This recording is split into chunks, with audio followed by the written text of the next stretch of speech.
اور مولوی صاحب عید غدیر مبارک ہو۔ عید غدیر؟ یہ عید غدیر کیا ہوتی ہے بھائی؟ کمال کرتے ہو بھائی جان، آپ کو عید غدیر کا ہی نہیں پتا۔ عید غدیر وہ دن ہے جس میں مولا علی کی خلافت بلا فصل کا اعلان ہوا تھا۔ خلافت بلا فصل مولا علی کو؟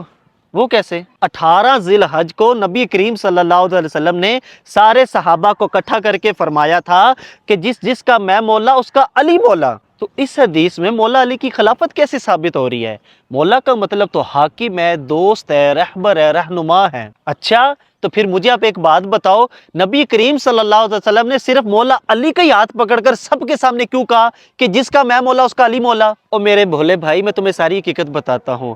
بعض لوگوں نے مولا علی کی شکایت نبی کریم صلی اللہ علیہ وسلم سے کی، تب نبی کریم صلی اللہ علیہ وسلم نے سب لوگوں کو جمع کیا اور ان سے پوچھا کیا میں تمہیں تمہاری جانوں سے زیادہ عزیز نہیں ہوں؟ تو سب نے کہا یا رسول اللہ آپ ہمیں اپنی جانوں سے بھی زیادہ عزیز ہیں۔ تب نبی کریم صلی اللہ علیہ وسلم نے اس موقع پر مولا علی کا ہاتھ پکڑ کر فضا میں بلند کر کے فرمایا تھا من کنت مولا فہذا علی مولا، کہ جس جس کا میں مولا اس کا علی مولا، یعنی جو مجھ سے محبت کرتا ہے وہ علی سے بھی محبت کرے، جو مجھے محبوب رکھتا ہے وہ علی کو بھی محبوب رکھے، جو میرا دوست ہے وہ علی کو بھی دوست رکھے۔ اب میں آپ کو قرآن پاک کی ایک آیت کا خلاصہ سناتا ہوں، سنو۔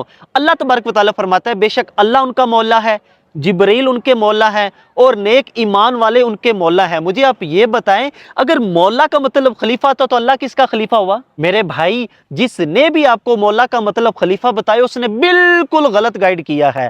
الحمدللہ ہم حضرت علی شیر خدا کرم اللہ تعالی وجہ الکریم کو مولا مانتے ہیں، اپنا سردار مانتے ہیں، لیکن آج 18 ذی الحج مولا عثمان کی شہادت کا دن ہے، ہمیں ان کے صالح ثواب کے لیے خوب اہتمام کرنا چاہیے۔